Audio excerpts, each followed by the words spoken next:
So, ಇವತ್ತು ನಾವು ಲೋಕನ ಶುಭ ಸಂದೇಶ 12ನೇ ಅಧ್ಯಾಯ, ಸಾರಿ 4ನೇ ಅಧ್ಯಾಯ 13ನೇ ವಾಕ್ಯ ಓದೋಣ.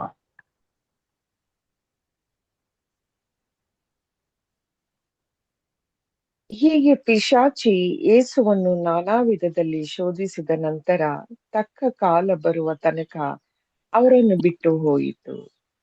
ಸೊ ಪ್ರಿಯರೇ, ಆ ಶೋಧನೆ ಎಲ್ಲ ಮುಗಿಸಿದ ನಂತರ ಏನಾಯಿತು? ಅವರನ್ನು ಅಂದ್ರೆ ಬಿಟ್ಟು ತಕ್ಕ ಹೋಯಿತು. ಕಾಲದವರೆಗೆ ಅವರನ್ನು ಬಿಟ್ಟು ಹೋಯಿತು. ಸೊ ಪ್ರಿಯರೇ, ನಿಜವಾಗಿ ಹೇಳೋದಾದ್ರೆ ಒಂದು ಡಿಸೈಪಲ್ ಆಗಲು, ಒಂದು ಶಿಷ್ಯನಾಗಲು ನಮಗೆ ಒಂದು ಅಭಿಷೇಕವನ್ನು ಸ್ವೀಕರಿಸಿದ ನಂತರ ನೆಕ್ಸ್ಟ್ ಸ್ಟೆಪ್ ಆಗಿದೆ ಎಂದು ಪ್ರಲೋಭನೆಗಳು.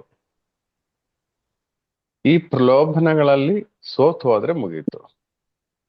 ಈ ಪ್ರಲೋಭನೆಗಳಲ್ಲಿ ನಾವು ಜಯಶಾಲಿ ಆಗ್ಬಿಟ್ರೆ ಏನಾಗ್ತದೆ?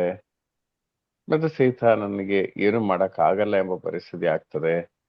ನಮ್ಮನ್ನು ತಕ್ಕ ಕಾಲಕ್ಕೆ ನಮ್ಮನ್ನು ಬಿಟ್ಟು ಹೋಗ್ತಾನೆ. ಅವನು ತಕ್ಕ ಕಾಲಕ್ಕೆ ಬಿಟ್ಟು ಹೋಗ್ತಾನೆ ಅಂತ ಹೇಳುವಾಗ ಏನರ್ಥ? ತಕ್ಕ ಕಾಲ ಅನ್ನೋದ್ಗಿನ ಅಷ್ಟರಲ್ಲಿ ನಾವೇ ಬಿಟ್ಟಿರ್ತೀವೋ ಏನೋ ಅನ್ಸುತ್ತೆ ಬ್ರದರ್. ಅಂದ್ರೆ ದ ಲಾಸ್ಟ್ ಮೂಮೆಂಟ್ ಅಂದ್ರೆ ಅಂದ್ರೆ ಅವಿಶ್ವಾಸ.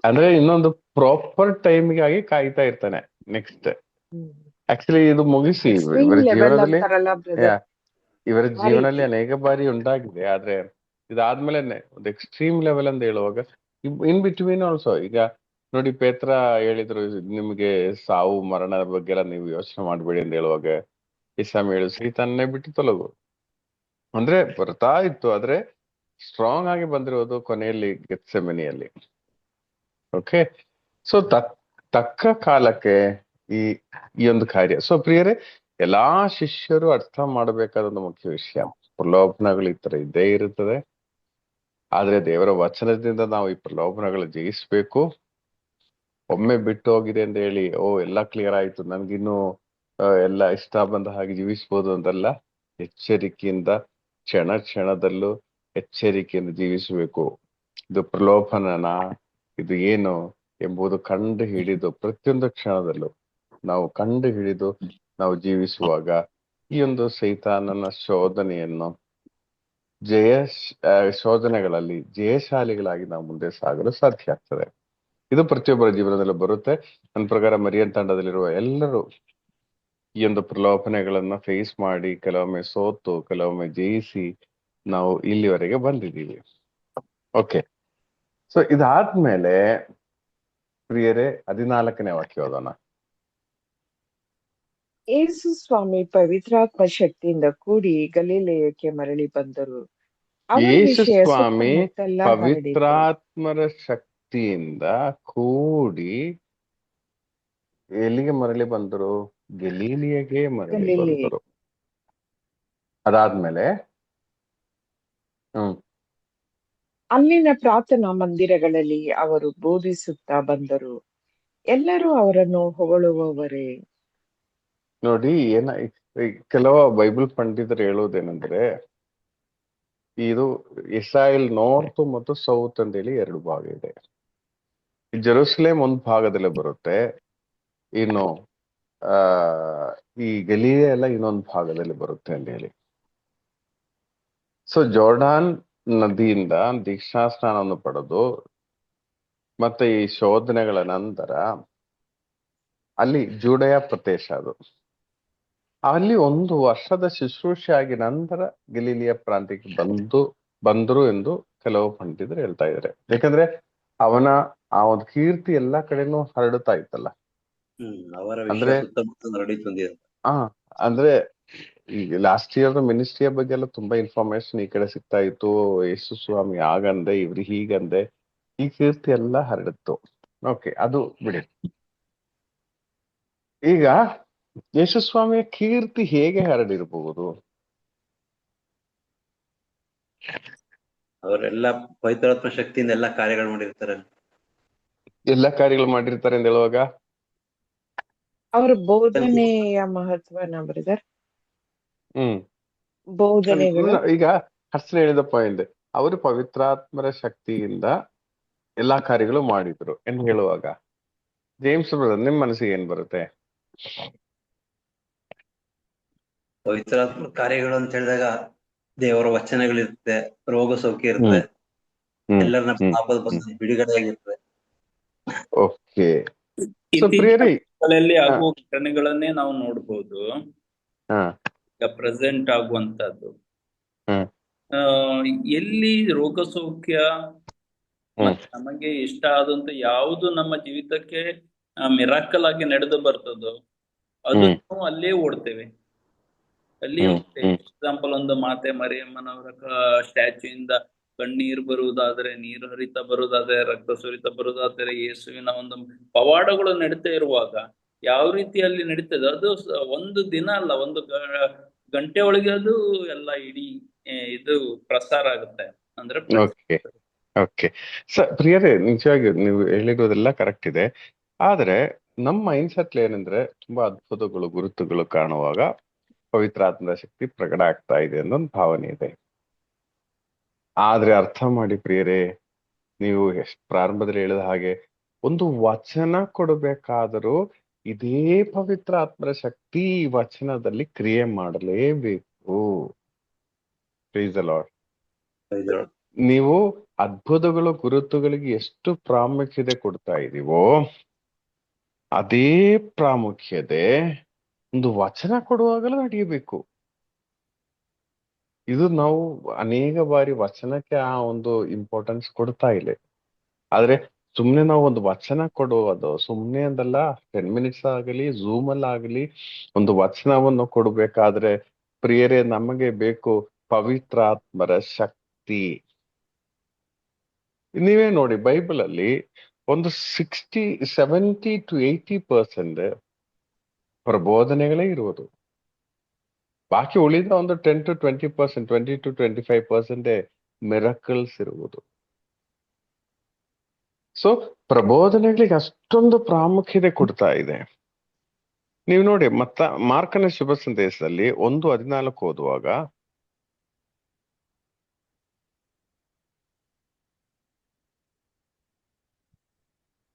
ಯೋವಾನನು ಬಂಧಿತನಾದ ಬಳಿಕ ಯೇಸು ಸ್ವಾಮಿ ಗಲಿಲಿಗೆ ಹೋಗಿ ದೇವರ ಶುಭ ಸಂದೇಶವನ್ನು ಸಾರಿದರು. ದೇವರ ಶುಭ ಸಂದೇಶವನ್ನು ಸಾರಿದುದು ಫಸ್ಟ್ ಪ್ಲೇಸ್. ವಚನದಲ್ಲಿ ಅವರು ಸುಮಾರು ಕಡೆ ನಾವು ನೋಡ್ತೀವಿ ದೇವರ ಶುಭ ಸಂದೇಶವನ್ನು ಸಾರಿದರು, ವಚನವನ್ನು ಪ್ರಬೋಧಿಸಿದರು. ಸೊ ಪ್ರಿಯರೇ, ಯೇಸುಸ್ವಾಮಿ ಮಾಡಿರುವ ಎಲ್ಲಾ ವಿಷಯಗಳಲ್ಲೂ ಹೆಚ್ಚಿನ ಸಮಯವನ್ನು ಅವರು ಕೊಟ್ಟಿರುವುದು ವಚನ ಪ್ರಬೋಧನೆ ಮಾಡುವುದಕ್ಕೆ. ಹಾಗಾದರೆ ಪ್ರಿಯರೇ, ಈ ಪವಿತ್ರಾತ್ಮರಿಂದ ತುಂಬಿ ಪವಿತ್ರಾತ್ಮ ಶಕ್ತಿಯಿಂದ ಅವರು ವಚನ ಪ್ರಬೋಧನೆ ಮಾಡ್ತಾ ಇದ್ರು. ಪ್ರಿಯರೇ, ಇದು ನಾವು ತುಂಬಾ ಆಳವಾಗಿ ಸ್ವೀಕರಿಸಬೇಕಾದ ಒಂದು ವಿಷಯ. ನಿಮ್ಗೆ 10 ಮಿನಿಟ್ಸ್ ವಚನ ಕೊಡುವುದಾಗಿರಲಿ, ನಿಮ್ಗೆ ಒಂದು 1/2 hour ವಚನ ಕೊಡುವುದಾಗಿರಲಿ, ಪವಿತ್ರಾತ್ಮ ಶಕ್ತಿಯಿಂದ ನಾವು ಕೊಡಬೇಕು. ಅಂದ್ರೆ ನೀವು ಈಗ ಉದಾಹರಣಕ್ಕೆ ನಾಳೆ ಒಬ್ಬರಿಗೆ ವಚನ ಕೊಡಕ್ಕಿದೆ ಅಂತ ಇಟ್ಕೊಳ್ಳೋಣ. ಅಟ್ಲೀಸ್ಟ್ 1 ವಾರ ಹಿಂದೆ ಆದ್ರೆ ಮಿನಿಮಮ್ ನಾನು ಹೇಳೋದು ಇದು. ಕೆಲವರು ಏನ್ ಹೇಳ್ತಾರೆ ಅಂದ್ರೆ, ನಿನ್ನೆ ನನ್ಗೆ ಒಂದು ಫಂಕ್ಷನ್ ಇತ್ತು, ಅದಕ್ಕೆ ನನಗೆ ಪ್ರಿಪೇರ್ ಮಾಡಕ್ ಆಗಿಲ್ಲ. ಎಷ್ಟರ ಮಟ್ಟದಲ್ಲಿ ಇದು ಸರಿ ಆಗ್ತದೆ? 1 ತಿಂಗಳಲ್ಲಿ 1 ವಚನ, 2 ವಚನ, ಮ್ಯಾಕ್ಸಿಮಮ್ 3 ವಚನ ಇರ್ತದೆ. ಕೆಲವರು ನನ್ಗೆ ಗೊತ್ತು, ಟೈಮ್ ಸಿಕ್ಕುವಾಗಲೇ ನಿಮ್ಮ ಟಾಪಿಕ್ಸ್ ಕಂಡು ಹಿಡಿತೀರಿ, ಅದೊಂದು ಓದ್ ನೋಡ್ತೀರಾ. ಕೆಲವರು ಅಲ್ಲೇ ಸ್ಟಕ್ ಆಗಿ ಹೋಗ್ತದೆ, ಮತ್ತೆ ಮರೆತು ಬಿಡ್ತೀವಿ, ಇನ್ನೂ ಟೈಮ್ ಇದೆಯಲ್ಲ ಅಂತ ಯೋಚನೆ ಮಾಡೋರು. ಪ್ರಿಯರೇ, ನಿಮ್ಗೆ ಆ ಒಂದು ಅವಸ್ಥೆ ಬಂದ್ರೆ ಪ್ರಾರಂಭದಿಂದಲೇ ಎದ್ದು ಆ ವಚನಗಳು ಓದಿ ಓದಿ ಓದಿ ಧ್ಯಾನಿಸಿ ಪ್ರಾರ್ಥಿಸಿ ನೀವೊಂದು ವಚನದ ಒಂದು ಸ್ಟ್ರಕ್ಚರ್ ರೆಡಿ ಮಾಡಿ ಇಡಬೇಕು. ಬರೋದು ನಾನ್ ನೋಡಿ, ನನಗಿದ 5-6 ಬುಕ್ಗಳಾಗಿದೆ, ಒಂದೊಂದಾಗಿ ಬರೋದು. ಆದ್ರೆ ಇದೆಲ್ಲ ಓದಿದ್ರೆ ಈಗಿನ ಅರ್ಥ ಆಗಲ್ಲ. ಬರೋದು ರೆಡಿ ಮಾಡಿ ಇರ್ಬೇಕು. ಬರೋದು ರೆಡಿ ಮಾಡಿ ಇಟ್ಟ ನಂತರ ಪ್ರಿಯರೇ, ನಮ್ಗೆ ನೆಕ್ಸ್ಟ್ ಬೇಕಾಗಿರೋದು ಪ್ರಾರ್ಥಿಸಿ ಶಕ್ತಿ ತುಂಬಿಸಬೇಕು. ಪ್ರಾರ್ಥಿಸಿ ಈ ವಚನವನ್ನು ಕೊಡ್ಬೇಕಾದ್ರೆ ಶಕ್ತಿ ನಮ್ಮಲ್ಲಿ ತುಂಬಬೇಕು. ಯಾಕಂದ್ರೆ ಶಕ್ತಿ ಇಲ್ಲದೆ ನಾವು ವಚನ ಕೊಡೋದು ಮಾಮೂಲಿ ಮಾತಾಡುವ ಶೈಲಿಯಲ್ಲಿ ಬರುತ್ತೆ. ಈಗ ಮಾಮೂಲಿ ಮಾತಾಡೋದಾದ್ರೂ ಶಕ್ತಿ ತುಂಬುವಾಗ ಕೇಳುವವರಿಗೆ ಒಂದು ಅನಾಯಿಂಟಿಂಗ್ ಉಂಟಾಗ್ತದೆ. ಪ್ರಿಯರೇ, ಇದಕ್ಕೆ ಅಂದ ಬ್ರದರ್ ಬರ್ಬೇಕು, ಇಂದ ಬ್ರದರ್ ಬರ್ಬೇಕಂದಲ್ಲ.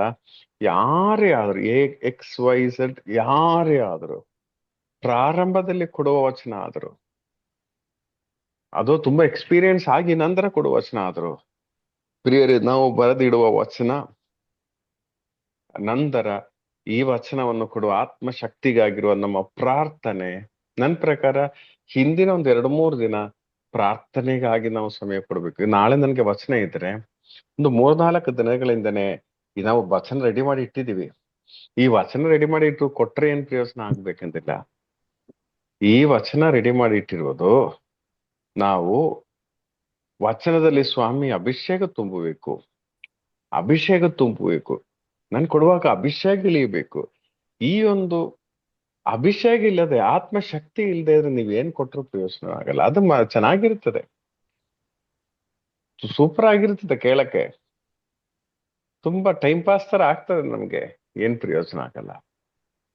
ಸೊ ಪ್ರಿಯರೇ, ಈ ವಿಷಯ ನಾವು ಒಬ್ಬೊಬ್ರು ಒಂದೊಂದು ಡಿಸೈಪಲ್, ಒಂದೊಂದು ಶಿಷ್ಯನ ಅರ್ಥ ಮಾಡಬೇಕು. ವಚನ ರೆಡಿ ಆಗಿ ನಂತರ ಈ ವಚನ ನಾನು ಅವರಿಗೆ ಕನ್ವೆ ಮಾಡುವಾಗ ಪ್ರತಿಯೊಂದು ವಚನದಲ್ಲೂ ಆತ್ಮಶಕ್ತಿ ತುಂಬಬೇಕಾದ್ರೆ ನಾವು ಆತ್ಮಶಕ್ತಿಯಿಂದ ತುಂಬಲ್ಪಡಬೇಕು. ಅದಕ್ಕಾಗಿ ನಾವು ಪ್ರಾರ್ಥಿಸಬೇಕು. ಸುಮ್ನೆ ನೀವು ರೆಡಿ ಇರುವ, ಕೆಲವೊಮ್ಮೆ ಏನಾಗುತ್ತಂದ್ರೆ ಹಳೆ ನಾವು ರೆಡಿ ಮಾಡಿರೋ ಟಾಪಿಕ್ಸ್ ಎಲ್ಲ ಇರ್ತದೆ, ಹಳೆ ಲಿಸ್ಟ್ ಅಲ್ಲಿ ರೆಡಿ ಮಾಡಿರೋ ಶೀಟ್ಸ್ ಇರ್ತದೆ. ದಯವಿಟ್ಟು ಹಳೆ ಶೀಟ್ ಇಂದ ತಗೊಂಡು ಹೋಗ್ಬೇಡಿ ಎಲ್ಲೂ. ಅಲ್ಲೊಂದು ವಚನ ಕೊಟ್ಟಿದ್ದೇನೆ, ಅದೇ ವಚನ ಸ್ವಲ್ಪ ಅದೇ ಶೀಟ್ ಇದೆ ನನ್ನ ಹತ್ರ, ಈ ಶೀಟ್ ತಗೊಂಡು ನಾವು ಈ ಕಡೆ ವಚನ ಕೊಡ್ತೀವಿ ಅಂತ ಹೇಳಿದ್ರೆ ಪ್ರಿಯರೇ ತಪ್ಪಾಗುತ್ತೆ. ಅಲ್ಲಿ ತಪ್ಪಂದಲ್ಲ ನಾನು ಹೇಳೋದು, ಅಲ್ಲಿ ಅಭಿಷೇಕ ಇರಲ್ಲ. ಹಳೇ ಟಾಪಿಕ್ ಇರಲಿ, ನೋ ಪ್ರಾಬ್ಲಮ್, ಬಟ್ ಪ್ರಿಪೇರ್ ಮಾಡಿ. ಹಳೇ ಟಾಪಿಕ್ ಆದ್ರೂ ಪರವಾಗಿಲ್ಲ, ನೀವು ಪ್ರಿಪೇರ್ ಮಾಡಿ. ಸೊ ನೀವು ಅದ ನಂತರ ಅದಕ್ಕಾಗಿ ಪ್ರಾರ್ಥಿಸಿ ಪ್ರಾರ್ಥಿಸಿ ಪ್ರಾರ್ಥಿಸಿ ಶಕ್ತಿ ತುಂಬಿಸಿ. ಅದೇನೇ ದೇವರ ಯೇಸ್ವಾಮಿ ಹೇಳ್ತಾ ಇಲ್ಲ, ನೀವು ಅಲ್ಲಿ ನಿಲ್ಲುವಾಗ ಏನ್ ಮಾತನಾಡಬೇಕು ಎಂದು ಪವಿತ್ರಾತ್ಮರು ನಿಮ್ಗೆ ಪ್ರೇರೇಪಣೆ ಕೊಡ್ತಾರೆ ಅಂತೇಳಿ. ಪ್ರಿಯ, ಸುಮಾರು ಬಾರಿ ಈ ತರ ಅನುಭವಗಳುಂಟಾಗಿರೋದುಂಟು. ಅದರಿಂದ ನಾನು ಹೇಳ್ತಾ ಇದ್ದೇನೆ, ನಾವು ವಚನ ರೆಡಿ ಮಾಡಿ ಇಟ್ಟಿದೆ, ಓಕೆ, ಅದೊಂದು ವಾರ ಹಿಂದೆ ಆದ್ರೂ ಇಡಬೇಕು, ರೆಡಿ ಆಗ್ಬೇಕು ನಾವು ಕೊಡ್ಬೇಕಾಗಿರೋ ವಚನ. ನಂತರ ಇರುವ ದಿನಗಳಲ್ಲಿ ಇದು ಕೊಡುವಾಗ ನನ್ನಲ್ಲಿ ಬರಬೇಕಾದ ಆತ್ಮಶಕ್ತಿಯನ್ನು ಕುರಿತು ಪ್ರಾರ್ಥನೆ ಮಾಡಬೇಕು. ನಾನು ಸುಮ್ಮನೆ ಮಾತಾಡಿ ಹೋಗಿ ಪ್ರಯೋಜನ ಇಲ್ಲ. ನಾನು ಮಾತನಾಡುವುದು ಅಲ್ಲಿ ಇನ್ಫ್ಲೂಯೆನ್ಸ್ ಆಗಬೇಕು. ಈ ಮಾತಾಡುವುದಲ್ಲಿ ಅವರಿಗೆ ಶಕ್ತಿ ತುಂಬಬೇಕು. ಪ್ರಿಯರೇ, ಈ ರೀತಿ ಆಗುವಾಗ ನಾವು ಕೊಡೋ ವಚನ ಒಂದು ಮಿರಕಲ್ ನಡೆಯೋದಕ್ಕಿಂತಲ್ಲ. ಈಗ ಜೇಮ್ಸ್ ಬ್ರದರ್ ಹೇಳಿದ್ರು ಬೇಗ ಹರಡುತ್ತೆ ಅಂತ ಹೇಳಿ. ಈ ಒಂದು ರೀತಿಯಲ್ಲಿ ವಚನ ಕೊಟ್ಟು ನೋಡಿ, ಆ ಒಂದು ವಚನದ ಆ ಒಂದು ಅರಿವು ಅದಕ್ಕಿಂತ ಬೇಗ ಹರಡುತ್ತದೆ. ಓಕೆ, ಸೊ ಪ್ರಿಯರೇ, ಇದು ನನ್ನ ಪ್ರಕಾರ ಈ ಮರಿಯನ್ ತಂಡದಲ್ಲಿ ನಾವು ನಮ್ಗೆ ವಾರಕ್ಕೆ, ತಿಂಗಳಿಗೆ ಒಂದು ಮಿನಿಮಮ್ 1 ವಾರ ಆದ್ರೆ ಸಿಗ್ತಾ ಇದೆ. ಈ ರೀತಿ ನಾವು ಕೊಡುವಾಗ ನಿಮ್ಮ ವಚನಕ್ಕಾಗಿ ಜನ ಕಾಯುತ್ತಾರೆ, ನೀವು ಕೊಡುವ ದಿನಕ್ಕಾಗಿ ಜನ ಕಾಯುತ್ತಾರೆ. ಸೊ ಎಲ್ರೂ ಅದೇ ರೀತಿ ಕೊಡೋದಾದ್ರೆ ಎಲ್ಲಾ ದಿನಕ್ಕಾಗಿ ಎಲ್ರು ಕಾಯ್ತಾರೆ. ಸೊ ಇದೊಂದು ಮುಖ್ಯವಾಗಿ ಯೇಸುವಿಂದ ನಾವು ಕಲಿಯಬೇಕು. ವಚನ ತುಂಬಿ, ಅಭಿಷೇಕವನ್ನು ತುಂಬಿ ನಂತರ ಅವರು ಪ್ರಾರಂಭ ಮಾಡಿದ್ರು. ಅವರ ಮಿರಕಲ್ಗಳಿಂದ, ರೋಗ ಸೌಖ್ಯಗಳಿಗಿಂತ ವಚನಕ್ಕೆ ಜಾಸ್ತಿ. ಎಲ್ಲಾ ಕಡೆನೂ ವಚನ ಪ್ರಬೋಧನೆ ಮಾಡಲು, ಪಿಶಾಚಿಯನ್ನು ಬಹಿಷ್ಕರಿಸಲು, ಅಂದ್ರೆ ಅದ ಬಾಕಿಯೆಲ್ಲ 2ನೇ ಸ್ಥಾನಕ್ಕೆ ಬರುತ್ತೆ. ಫಸ್ಟ್ ಪ್ರಿಫರೆನ್ಸ್ ವಚನ ಕೊಡೋದಕ್ಕೆ. ಹಾಗಾದ್ರೆ ಆತ್ಮಶಕ್ತಿ ಮುಖ್ಯವಾಗಿ ನಮ್ಗೆ ಬೇಕು ವಚನ ಸಾರುವುದಕ್ಕೆ. Price the lord. ಅದಕ್ಕೆ ಏನಾಗುತ್ತೆ ಅಂದ್ರೆ, ಕೆಲವರು ಏನ್ ಮಾಡ್ತಾರೆ, ತುಂಬಾ ಜೋಕ್ಸ್ ಹೇಳ್ತಾರೆ. ತುಂಬಾ ಜೋಕ್ಸ್ ಹೇಳುವಾಗ ಆ ಬ್ರದರ್ನ ಕರೆಯೋಣ ಅಂದ್ರೆ ಟೈಮ್ ಹೋಗೋದೇ ನಮ್ಗೆ ಗೊತ್ತಾಗಲ್ಲ. ಏನಾದ್ರು ಪ್ರಯೋಜನ ಆಗ್ತದಾ? ಏನ್ ಹೇಳ್ತೀರಾ?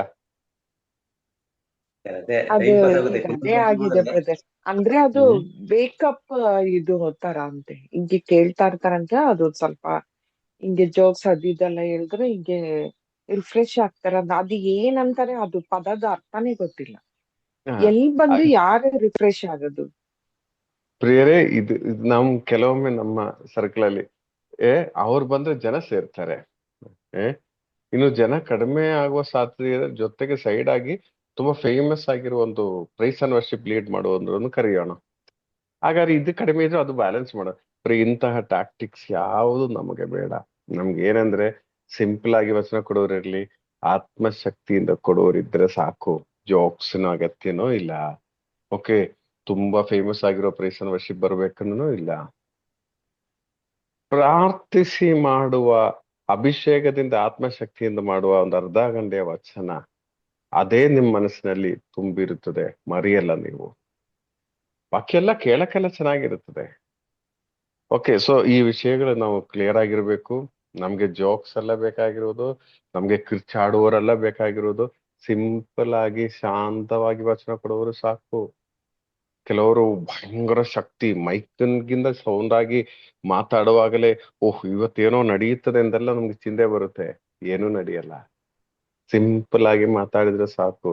ಆತ್ಮ ಶಕ್ತಿ ನಮ್ಮಲ್ಲಿದ್ರೆ ಆ ವಚನಕ್ಕೆ ಅಲ್ಲಿ ಅಭಿಷೇಕ ಉಂಟಾಗುತ್ತದೆ.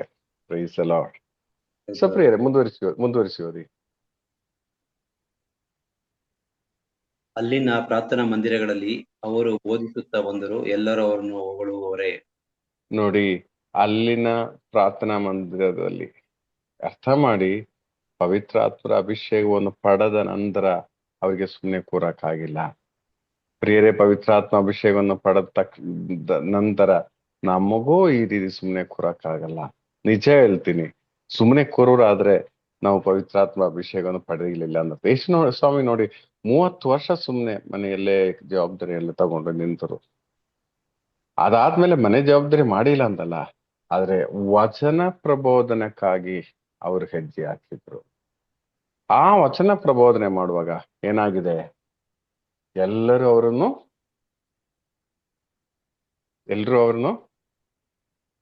ಹೊಗಳುವವರೇ. ಹೊಗಳಿದ್ರು. ಸೊ ಪ್ರಿಯರೇ, ಅರ್ಥ ಮಾಡಿ, ಅಭಿಷೇಕದಿಂದ ವಚನ ಕೊಡುವಾಗ ಜನ ಹೊಗಳುತ್ತಾರೆ,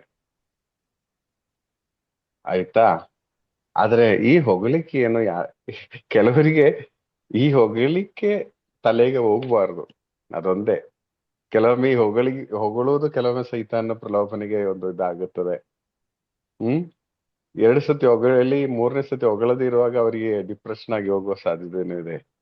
ಅಂದ್ರೆ ಇದು ಯಾವ್ದೋ ತಲೆಗೆ ತಗೋಬಾರ್ದು. ಹೊಗಳ್ತಾ ಇರಲಿ, ನಿಮ್ಗೆ ಅದೇನ್ ಕಾರಣ ಇದಾಗಬಾರ್ದು, ಆಯ್ತಾ? ಸೊ ಯೇಸು ಸ್ವಾಮಿಯ ವಚನ ನೀವೇ ಯೋಚನೆ ಮಾಡಿ.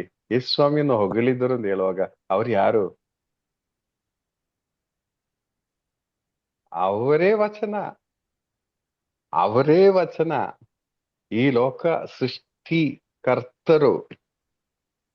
ನೋಡಿ, ಅವರು ಒಂದೊಂದು ಸಿನಗೋಗುಗಳಲ್ಲಿ, ಪ್ರಾರ್ಥನಾ ಮಂದಿರಗಳಲ್ಲಿ ಹೋಗಿ ವಚನ ಪ್ರಬೋಧನೆ ಮಾಡ್ತಾ ಇದ್ದಾರೆ ಅಂದ್ರೆ ನೀವು ಯೋಚನೆ ಮಾಡಿ. ಈಗಿನ ಕಾಲದಲ್ಲಿ ಫೇಮಸ್ ಆಗಿರೋ ಒಬ್ರು ವಚನ ಕೊಡ್ಬೇಕಾದ್ರೆ ಮಿನಿಮಮ್ ಎಷ್ಟು ಜನ ಬೇಕು ಅಡ್ಸ? ಸರ್, 300 ಜನ ಇರಬೇಕು. ತೇಲು 1000ಕ್ಕಿಂತ ಕಡಿಮೆ ಬೇಡವೇ ಬೇಡ ಅವ್ರಿಗೆ. ಎಷ್ಟೋ ಪ್ರೋಗ್ರಾಮ್ ಕ್ಯಾನ್ಸಲ್ ಆಗಿದೆ, ಜನ ಕಡಿಮೆ ಇದೆ ಅಂತ ಹೇಳಿ. ಅವರು ಸ್ಪೋರ್ಟಿಗೆ ಬಂದ ನಂತರ ತಿರುಗಿ ಹೋಗಿರೋ ಸನ್ನಿವೇಶಗಳು ಇದೆ. ಇಷ್ಟು ಜನಕ್ಕೆ ನಾನು ಬರ್ಬೇಕಾ? ಇಷ್ಟು ಜನಕ್ಕೆ ಏನೋ 1000, 2000, 3000 ಇದೆ ಮಿನಿಮಮ್ ಟ್ರೈ ಮಾಡೋಣ.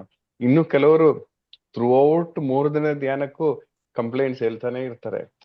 ಇಷ್ಟು ಜನ, ನನ್ಗೆ ಎಷ್ಟೋ ಕಡೆ ಕರೆ ಇತ್ತು, ಇಷ್ಟು ಜನಕ್ಕಾಗಿ.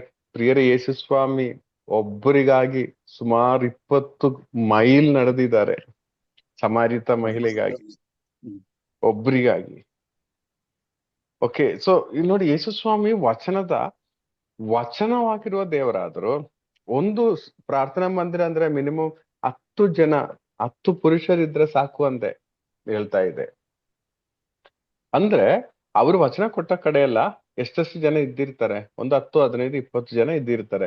ಆ ಕಡೆಗೆ ಹೋಗಿ ಅವರು ವಚನ ಸಾರಿ. ನೀವು ಯೋಚನೆ ಮಾಡಿ, ಒಂದು ಈಗಿನ ದೊಡ್ಡ ದೊಡ್ಡ ಕನ್ವೆನ್ಷನ್ ಪ್ರೀಚರ್ಸ್ ಅವರು ಯೇಸು ಸ್ವಾಮಿಯೊಂದಿಗೆ ನೀವೊಂದು ಕಂಪೇರ್ ಮಾಡಿ ನೋಡಿ ಹೇಗಿರ್ತಾರೆ. ಹೇಗಾಗುತ್ತಂದ್ರೆ ಫಸ್ಟ್ ಮ್ಯಾನೇಜರ್ ಬರ್ತಾರೆ. ಒಬ್ಬೊಬ್ಬರಿಗೂ ಮ್ಯಾನೇಜರ್ ಇದ್ದಾರೆ, ಲಕ್ಲಿ ನಮ್ಗೆ ಯಾರಿಗೂ ಮ್ಯಾನೇಜರ್ಸ್ ಇಲ್ಲ, ಆಯ್ತಾ. ಫಸ್ಟ್ ಮ್ಯಾನೇಜರ್ ಬಂದು ವಿಸಿಟ್ ಮಾಡ್ತಾರೆ ಸ್ಥಳ, ಹೇಗಿದೆ ನನ್ನ ಬೋಸ್ ಬರಕ್ ಆಗತ್ತಾ, ಸಿಚುವೇಶನ್ ಎಲ್ಲ ಪಕ್ಕ ಸರಿ ಇದೆಯಾ. ಸಿಚುವೇಶನ್ ಎಲ್ಲ ಕರೆಕ್ಟ್ ಇದ್ರೆ ನೆಕ್ಸ್ಟ್ ಬ್ಲ್ಯಾಕ್ ಕ್ಯಾಟ್ಸ್ ಒಂದಿಗೆ ಇವರು ಬರ್ತಾರೆ. ನನಗೆ ನಿಜವಾಗಿ ಆಶ್ಚರ್ಯ ಆಗಿದೆ, ಕೆಲವರಿಗೆ ಬಾಡಿ ಗಾರ್ಡ್ಸ್ ಇದಾರೆ.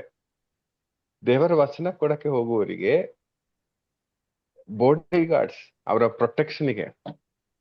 ದೇವರ ಪ್ರೊಟೆಕ್ಷನ್ ಅವರಿಗೆ ವಿಶ್ವಾಸ ಇಲ್ಲ, ದೇವರ ಸಂರಕ್ಷಣೆ ಮೇಲೆ ಅವರಿಗೆ ವಿಶ್ವಾಸ ಇಲ್ಲ. ಅವ್ರು ಸ್ವಂತವಾಗಿ ಹೈರ್ ಮಾಡ್ತಾರೆ ಬಾಡಿ ಗಾರ್ಡ್, ಬ್ಲ್ಯಾಕ್ ಕ್ಯಾಟ್ಸ್ ಎಂದು. ಇಂಥವರು ಇದ್ದಾರೆ. ಓಕೆ, ನನ್ ಜಾಸ್ತಿ ಇದು ಕ್ಯಾಥಲಿಕ್ ಸರ್ಕಲ್ ಅಲ್ಲಿ ಕಾಣ್ತಾ ಇಲ್ಲ, ಬೇರೆ ಬೇರೆ ಕಡೆ ಎಲ್ಲ ಇದು ತುಂಬಾ ಜಾಸ್ತಿ ಇದೆ. ಯಾಕಂದ್ರೆ ಅವ್ರು ಬರುವಾಗ ಜನ ತೇರ್ತಾರಲ್ಲ, ಆಗ ಜನರನ್ನು ಇದ್ ಮಾಡ್ಬೇಕಲ್ಲ. ವಾಲಂಟಿಯರ್ಸ್ ಪಾಪ ಅಷ್ಟು ಶಕ್ತಿ ಇರಲ್ಲ, ಈ ಅವಸ್ಥೆಯಲ್ಲಿದ್ದಾರೆ. ಆದ್ರೆ ಯೇಸುಸ್ವಾಮಿಗೆ ಯಾವ ಮ್ಯಾನೇಜರು ಇಲ್ಲ, ಯೇಸುಸ್ವಾಮಿಗೆ ಯಾವ ಬಾಡಿ ಗಾರ್ಡ್ಸು ಇಲ್ಲ, ಬ್ಲ್ಯಾಕ್ ಕ್ಯಾಟ್ಸು ಇಲ್ಲ, ಯಾವುದೂ ಇಲ್ಲ. ಅವರು ಆ ಒಂದು ಪ್ರಾರ್ಥನಾ ಮಂದಿರಕ್ಕೆ ಬರುತ್ತಾ ಇದ್ರು. ಇಷ್ಟು ಜನ ಇದ್ದಾರ ಅಂತ ಯಾವ ಚಿಂತೆಯೂ ಇಲ್ಲ. Price lord. ಓಕೆ, ಪ್ರಿಯರೇ, ಒಂದು ಡಿಸೈಪಲ್ ಆಗುವಾಗ ನಮ್ಗೆ ಮೋಡಲ್ ಇವರೇ. ಅದಕ್ಕೇನೆ ಇವರು ಮಾಡಿರುವ ರೀತಿ ಸ್ವಲ್ಪ ಕಲಿಯೋದು ತುಂಬಾ ಮುಖ್ಯ. ದಯಾಲ್, ಈ ಒಂದು ವಿಷಯದಲ್ಲಿ ನಿಮ್ಗೇನು ಅನಿಸ್ತಾ ಇದೆ ಈಗ? ಆಕ್ಚುಲಿ ಬ್ರದರ್, ಹ್ಮ್ ನಾನು ದೇವ್ರ ಸೇವೆಗೆ ಅಂತ ಬಂದ್ರೆ ನಮ್ಗೆ ಯಾವುದೇ ಆದಂತ ಒಂದು ಮುಂದಾಲೋಚನೆಗಳಿರಬಾರ್ದು. ನನ್ನಲ್ಲಿರೋ ವಾಕ್ಯನ ದೇವರು ಪವಿತ್ರಾತ್ಮರಿಂದ ಕೊಟ್ಟಿರೋ ವಾಕ್ಯವನ್ನ ನಾನು ಕೊಡ್ಬೇಕೇ ಹೊರ್ತು ಅದಕ್ಕೊಂದು ಪ್ಲಾಟ್ಫಾರ್ಮ್ ಇರ್ಬೇಕೋ ಅಥವಾ ಈ ತರ ಒಂದು ಪ್ಲಾನಿಂಗ್ ಎಲ್ಲ ಇದ್ರೆ ಅದು ಬೋಧನಾ ಒಂದು ಯೋಜನೆನೇ ಅಲ್ಲ ಬ್ರದರ್. ಕೆಲವರಿಗೆ ಈ ಮೈಕೇ ಬೇಕು. ನಾನು ಒಮ್ಮೆ ಧ್ಯಾನ ಮಂಡ್ಯದಲ್ಲಿ ಅರೇಂಜ್ ಮಾಡುವಾಗ ಅವ್ರು ನನ್ಗೆ ಹೇಳಿದ್ರು, ಏನೋ ಶುವರ್ ಮೈಕ್ ಬೇಕಂತೆ. ನಮ್ಗೆ ಯಾವ ಮೈಕ್ ಇಲ್ದೇ ಇದ್ರೂ ಪ್ರಾಬ್ಲಮ್ ಇಲ್ಲ, ಆದ್ರೆ ಅವ್ರಿಗೆ ಶುವರ್ ಮೈಕ್ ಬೇಕಂತೆ. ಶುವರ್ ಮೈಕ್ ಏನೋ ನಮ್ಗೆ ಗೊತ್ತಿರ್ಲಿಲ್ಲ ಆ ಟೈಮಲ್ಲಿ. ಮತ್ತೆ ಅದು ಬಾಡಿಗೆಗೆ ತಗೋಬೇಕಾಗಿ ಬಂತು ಶುವರ್ ಮೈಕ್. ಅದಿದ್ರೇನೆ ಅವ್ರಿಗೆ ಮಾತಾಡಕ್ ಆಗ್ಬೋದು ಅಂತ ಹೇಳಿ. ಇನ್ನು ಕೆಲವರು ಹೇಳ್ತಾರೆ, ನಾನ್ ಬರ್ಬೇಕಾದ್ರೆ ನೋಡಿ ನಾನು ತುಂಬಾ ಬ್ಯುಸಿ ಇದ್ದೇನೆ, ನನ್ಗೆ ಬಸ್ಸಲ್ಲೆಲ್ಲ ಬರಕ್ಕಷ್ಟು ಟೈಮ್ ಇಲ್ಲ, ಫ್ಲೈಟ್ ಟಿಕೆಟ್ ನೀವು ಕಳಿಸಿ, ಆಗ ನಾವು ಬರ್ತೀವಿ. ನಿಜ ನಡೆಯೋ ವಿಷಯಗಳೇ ನಾನು ಹೇಳ್ತಾ ಇರೋದು.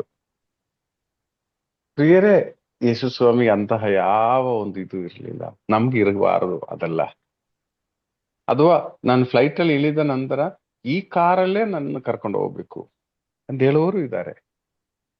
ಸೊ ಇದೆಲ್ಲ ನಮ್ ತಲೆಗೆ ಹೋಗಬಾರ್ದು. ಯಾಕಂದ್ರೆ ನಮ್ ಗುರು ಇದೇನು ಬಯಸಲಿಲ್ಲ, ಮಾಡಲಿಲ್ಲ. Praise the lord.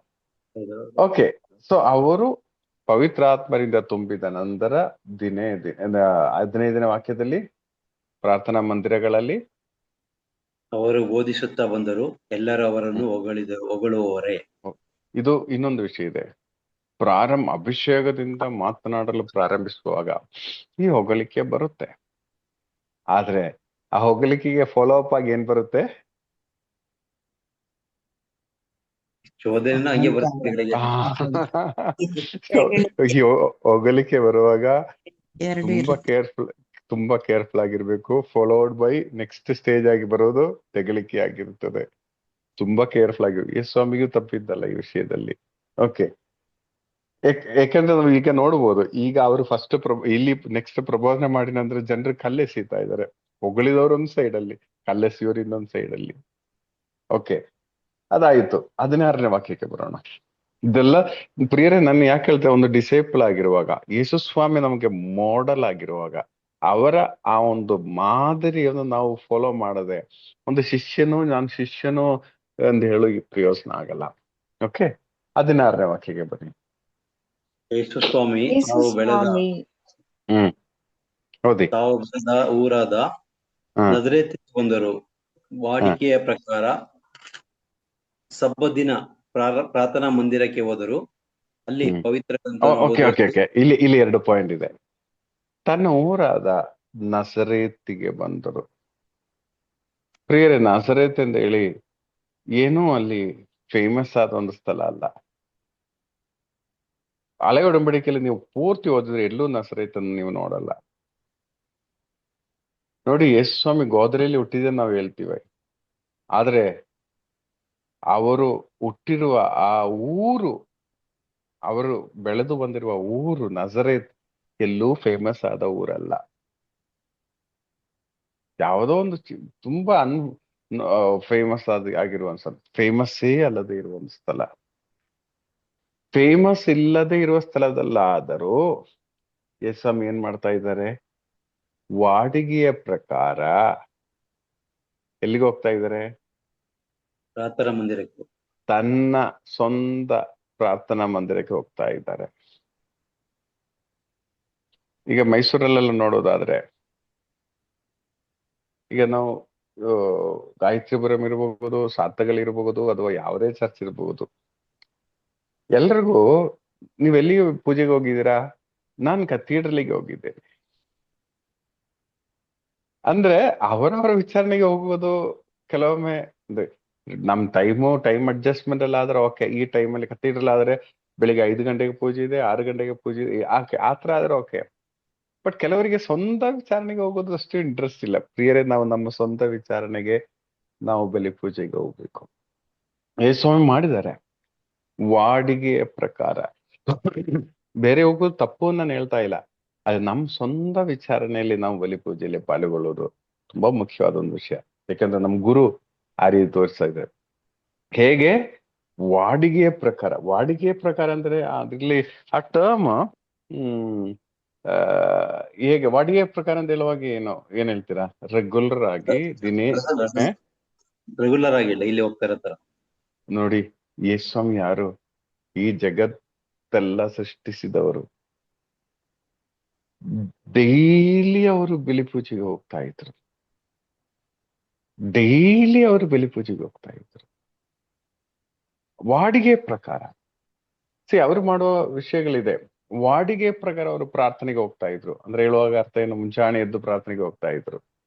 ಅವ್ರು ರೆಗ್ಯುಲರ್ ಆಗಿ ಡೈಲಿ ಈ ಕಾರ್ಯ ಮಾಡ್ತಾ ಇದ್ರು. ಸೊ ಪ್ರಿಯರು, ದೇವರಾಗಿರುವ ಈ ಯೇಸು ಸ್ವಾಮಿ, ವಚನವಾಗಿರುವ ಈ ಯೇಸು ಸ್ವಾಮಿ, ಅವರಿಗೆ ಅಗತ್ಯ ಇತ್ತ ದಿನೇ ದಿನೇ ಬಲಿ ಪೂಜೆಗೆ ಹೋಗುವುದು? ಏನ್ ಹೇಳ್ತೀರಾ? ದಿನೇ ದಿನೇ ಪ್ರಾರ್ಥನೆಗೆ ಹೋಗೋದು ಅಗತ್ಯ ಇತ್ತ? ಆದ್ರೆ ಹೇಳಿ ಸರ್. ಅವ್ರು ಪ್ರಾರ್ಥನೆ ಮಾಡ್ತಾ ಇದ್ದೆ ಒಂದೇನೆ, ಪಿತ್ತನ ಚಿತ್ತ ಏನಂತ ತಿಳ್ಕೊಂಡೆ ಎಲ್ಲ ಕಾರ್ಯ ಮಾಡಕ್ಕೆ ಪ್ರಾರ್ಥನೆ ಮಾಡ್ತಾರೆ. ಸೊ ಅವರು ದಿನೇ ಅಂದ್ರೆ ಇನ್ನೊಂದೇನಂದ್ರೆ, ನಾವು ಒಂದು ಸಿಸ್ಟಮ್ ಇದೆ, ಆ ಸಿಸ್ಟಮ್ ಅವರು ಕಂಪ್ಲೀಟ್ ಆಗಿ ಫಾಲೋ ಮಾಡಿದ್ರು. ನೋಡಿ, ನೀವೇ ಯೋಚನೆ ಮಾಡಿ. ಜಸ್ಟ್ ಒಂದು ಇಮ್ಯಾಜಿನ್ ಮಾಡಿ, ದಯಾಲ್ ನೀವು ನೋಡಿ, ಯೇಸು ಸ್ವಾಮಿ ಒಂದು ಪ್ರೇಯರ್ಗೆ ಹೋಗ್ತಾ ಇದ್ದಾನೆ ಇಟ್ಕೊಳ್ಳೋಣ. ಪ್ರೇಯರ್ ಅಲ್ಲಿ ಹೋಗಿ ಕೂತಿದ್ದಾರೆ. ಓಕೆ, ಮೇ ಬಿ ಒಂದು 15 ಜನ ಇದ್ದಾರೆ ಅಂತ ಇಟ್ಕೊಳ್ಳೋಣ. ಸ್ವಲ್ಪ ಇಮ್ಯಾಜಿನ್ ಮಾಡಿ, ಯೇಸು ಸ್ವಾಮಿ ಒಂದು ಚೇರಲ್ಲಿ ಕೂತಿದ್ದಾರೆ. ಒಬ್ಬರು ಪ್ರಬೋಧನೆ ಮಾಡ್ತಾ ಇದ್ದಾರೆ. ಏನನ್ನು ಪ್ರಬೋಧನೆ ಮಾಡ್ತಾರೆ? ಪ್ರಭುವಿನ ಬಗ್ಗೆನೇ. ಈ ಪ್ರಭುವಿನ ಬಗ್ಗೆ. ಇದೆಲ್ಲ ಬರುವಾಗ ಯೇಸು ಸ್ವಾಮಿ ಮನಸ್ಸಿಗೆ ಏನ್ ಬರುತ್ತೆ? ಪ್ರೌಢ ನನ್ ಬಗ್ಗೆ ಮಾತಾಡ್ತಾ ಇದ್ದಾರೆ ಅಂತನೋ, ಅಥವಾ ನೋಡಿ, ಇವರ ಬಗ್ಗೆನೇ ಅಲ್ಲಿ ಮಾತಾಡ್ತಾ ಇರೋದು. ವಚನ, ಹಳೆ ಒಡಂಬಡಿಕೆಯಲ್ಲಿ ವಚನಗಳು. ಅರ್ಥ ಆಯ್ತಲ್ಲ? ಯೇಸು ಸ್ವಾಮಿ ಯೋಚನೆ ಮಾಡ್ಬೋದಿತ್ತು, ಇದು ಕೇಳಕ್ಕೆ ನಾನು ಯಾಕೆ ಹೋಗ್ಬೇಕು ಅಲ್ಲಿಗೆ? ಹೌದಲ್ಲ, ಗೊತ್ತಿರೋದು ವಿಷಯ ತಾನೆ ಅವ್ರಿಗೆ ಅಲ್ವಾ? ಇದು ಕೇಳಕ್ಕೆ ನಾನು ಯಾಕೆ ಹೋಗ್ಬೇಕು? ಅದು ಅವ್ರು ಹೇಳೋದ್ರಲ್ಲಿ ಸ್ವಲ್ಪ ಮಿಸ್ಟೇಕ್ಸ್ ಇರುತ್ತದೆ. ಸ್ವಲ್ಪ ಅಷ್ಟೇನು ಕೇಳಕ್ಕೆ ಅಷ್ಟು ಖುಷಿ ಇರ್ಬೇಕಂದಿಲ್ಲ. ಇದೆಲ್ಲ ಕೇಳಕ್ಕೆ ನಾನು ಯಾಕೆ ಹೋಗ್ಬೇಕು ಅಂತ ಚಿಂತೆ ಬರ್ಬೋದಿತ್ತಲ್ಲ. ಈ ಚಿಂತೆ ಕೆಲವ ಡಿಸೈಪಲ್ಸ್ಗಳಿಗೂ ಇದೆ. ನಾನು ಯಾಕೆ ಇದು ಕೇಳಕ್ ಹೋಗ್ಬೇಕು? ಅವರೇನ ಕೊಡ್ತಾ ಇರೋದು, ನಾನು ಹೋಗಲ್ಲಪ್ಪ, ಏನೋ ಮುಖ ತೋರಿಸಿ ಬಂದ್ಬಿಡ್ತೀವಿ ಅಲ್ವಾ? ಸೊ ಪ್ರಿಯರೇ, ಅದೆಲ್ಲ ತಗೊಳ್ಳದೆ ಯೇಸುಸ್ವಾಮಿ ದೇವರಾಗಿರೋ, ವಚನವಾಗಿರೋ ಯೇಸುಸ್ವಾಮಿ ಅಲ್ಲೋಗಿ ನಿಂದ್ರು. ಅಲ್ಲೋಗಿದಾಗ ನೀವು ಚಪ್ಪಾಳೆ ತಟ್ಟಿ ಅಂತ ಹೇಳಿದ್ರು, ಯೇಸುಸ್ವಾಮಿ ಚಪ್ಪಾಳೆ ತಟ್ಟುತ್ತಾ ಇದ್ರು. ನಾನೇನ್ ಚಪ್ಪಾಳೆ ತಟ್ಟಲ್ಲ, ನನ್ಗೆ ಹಾಕ್ಬೇಕು ಇದೆಲ್ಲ ಅಲ್ಲ. ಆ ಒಂದು ಕಮ್ಯುನಿಟಿಯಲ್ಲಿ, ಆ ಕಮ್ಯುನಿಟಿ ಸ್ಪಿರಿಟ್ ಅಲ್ಲಿ ಅವರು ಮಿಂಗಳಾಗ್ತಾ ಇದ್ರು. ಪ್ರಿಯರೇ, ವಚನ ಕೊಡುವ ನಾವು, ಶಿಷ್ಯರಾಗಿರುವ ನಾವು, ಫಸ್ಟ್ ನಮ್ಮ ಊರಲ್ಲಿ ನಾವು ಫಾಲೋ ಮಾಡಬೇಕು ವಿಷಯಗಳು. ಇದೇನಾಗುತ್ತೆ ಅಂದ್ರೆ ಬೇರೆ ಕಡೆ ಹೋದ್ರೆ ಓ ಬ್ರದರ್ ಓ ಸಿಸ್ಟರ್ ಅಂತ ಹೇಳಿ ತುಂಬಾ ನಮ್ಗೆ ಏನಷ್ಟು ಕಷ್ಟ ಆಗಲ್ಲ. ನಮ್ ಸ್ವಂತ ಊರಲ್ಲಿ ತಮ್ಮನ್ನ ಬ್ರದರ್ ಸಿಸ್ಟರ್ ಅಂತ ಕರೆಯಕ್ಕೆ ಯಾರು ಇರಲ್ಲ. ಹರ್ಷನ್ ತಾನೆ, ಜೈಸನ್ ಬಾಯ್ ಅಂತ ಕರೀತಾರೆ. ಓಕೆ. ಆದ್ರೆ ಆದ್ರೆ ಬೇರೆ ಕಡೆ ಹೋಗುವಾಗ, ಈಗ ಹಡ್ಸನ್ ಪಾಲಳಿಗೆ ಹೋಗುವಾಗ, ಅದು ಮದ್ದೂರಿಗೆ ಹೋಗುವಾಗ ಓ ಬ್ರದರ್ ಪ್ರೈಸ್ ಲಾರ್ಡ್ ಅಂತೆಲ್ಲ ಹೇಳ್ತೇವೆ. ನೀವು ನಿಮ್ ವಿಚಾರಣೆ ಹೋಗುವಾಗ ಯಾರು ನಿಮ್ಮನ್ನ ಕೇರ್ ಮಾಡ್ಬೇಕಂತಿಲ್ಲ. ಸ್ವಲ್ಪ ಆ ಕಡೆ ಓದ್ಕಪ್ಪ ಅಂತ ಹೇಳಿರ್ತಾರೆ, ಸೀಟ್ ಹೌದು ಬೇಕಲ್ಲ. ಹೌದು. ಸೊ ಬೇರೆ ಸ್ವಾಮಿ ಆ ರೀತಿ ಕೂತಿದ್ದರು ಅಲ್ಲಿ ಎಂದು ನೀವು ಯೋಚನೆ ಮಾಡಿ. ವಾಡಿಗೆಯ ಪ್ರಕಾರ ಅಂತ ದಿನೇ ದಿನೇ ರೆಗ್ಯುಲರ್ ಆಗಿ ಮಾಡುವ ಕಾರ್ಯ ಇವರು ರೆಗ್ಯುಲರ್ ಆಗಿ ಪೂಜೆಗೆ ಹೋಗ್ತಾ ಇದ್ರು. ಸೊ ಪ್ರಿಯರೇ, ಇದು ನಾವು ಫಾಲೋ ಮಾಡ್ಲೇಬೇಕು. ಒಂದು ಶಿಷ್ಯನಾಗಿರುವ ನಾವು ನಮ್ ಸ್ವಂತ ವಿಚಾರಣೆಯಲ್ಲಿ ರೆಗ್ಯುಲರ್ ಆಗಿ ಪೂಜೆಗೆ ಹೋಗ್ಬೇಕು. ಯಾರು ವಚನ ಕೊಟ್ರು ಅಯ್ಯೋ ಇದೇನಾ ನನ್ ಬಗ್ಗೆ ತಾನೇ ಕೊಡೋದು, ಏನಿದೆ ಇದು ರಿಯಾಲಿಟಿನೇ ಬರ್ತಾ ಇಲ್ಲ, ಏನು ಅಭಿಷೇಕನೇ ಇಲ್ಲ, ಇವರು ಮಾತಾಡೋದ್ರಲ್ಲಿ ಅಭಿಷೇಕನೇ ಇಲ್ಲಲ್ಲ, ಏನಕ್ಕೆ ನಾನೆಲ್ಲ ಹೋಗಿ ಕೂರ್ಬೇಕು, ಈ ಚಿಂತೆ ಅವರಿಗಿಲ್ಲ. ಓಕೆ, ದಿನೇ ದಿನೇ ವಾಡಿಗೆ ಪ್ರಕಾರ ನೋಡಿ, ಇದು ಒಂದು ರೆಗ್ಯುಲರ್ ಕಸ್ಟಮ್ ಇತ್ತು. ನೀವು ಪ್ರೇಷಿತರ ಕಾರ್ಯಕಲಾಪ 17ನೇ ಅಧ್ಯಾಯ 1-2 ವಚನ ಓದುವಾಗ,